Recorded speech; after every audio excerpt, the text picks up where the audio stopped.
This is Balls of Fury.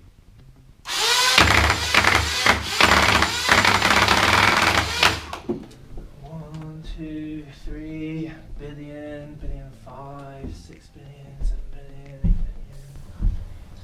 So this is Balls of Fury.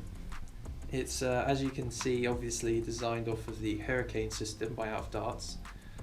I just had the idea that if I put the fan beneath the handle, I could potentially make a whole kind of HIR-ricane style of system that you can pretty much hold in your hand. And that's what I've done here. And so at the bottom we have the fan, which is going to blow balls all the way through to the top, where we have the flywheels, and this little bulge here is the feeder wheel system as well. So it's got a dual stage trigger, so first click is doing the fan and the flywheels, and then if you pull it all the way, you'll get the feeder motor going and you'll fire the balls. But if you just want to feed, I've also got here, you can activate your thumb, the switch just to do the fan. So I'll pop a few in by flipping open the bottom there. Got a few balls here, shove through. Get those through. So I'll get those down to the top. Sorry, get those down to the top, and then fire them off. I don't know if that's coming up on the camera, but yeah, I went for the highest kind of firing rate one I could because, hey, go all out, right? So this system has the battery within the handle because that's pretty much the only place to put it. So it is a larger handle, sort of like a desert pigeon, but I've tried to make that comfortable. You can access the battery by opening the rear door like this, and the battery is fitting inside. That is a tight fit, not gonna lie.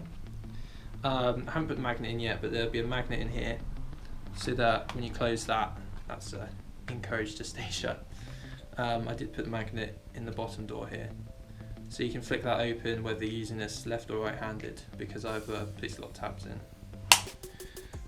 What else? Yeah, so unfortunately this can't hit 80 ball capacity because the fan's having to blow balls up, so it has to do slightly less. I've found that I can manage 40 balls if I'm careful.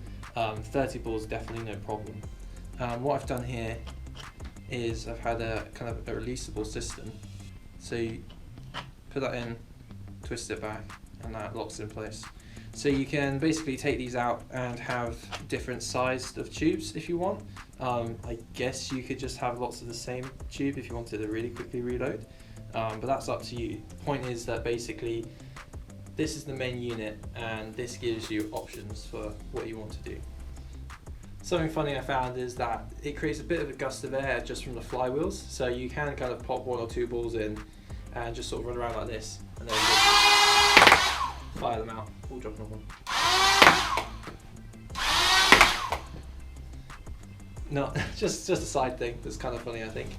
Something I found quite exciting about this design I've made is that all of these shell pieces are tightened down and locked in place by one screw, which is right here. Because essentially you have your main grey body piece, and then the front slides on this way, the back slides on that way with dovetails. The top feature, the kind of middle shell, comes down, and then this rail slides over the top. So once all that's in there, nothing can really escape, and I keep that rail in place just with one screw. But if you want to see a full build guide, I have a separate video on my YouTube channel.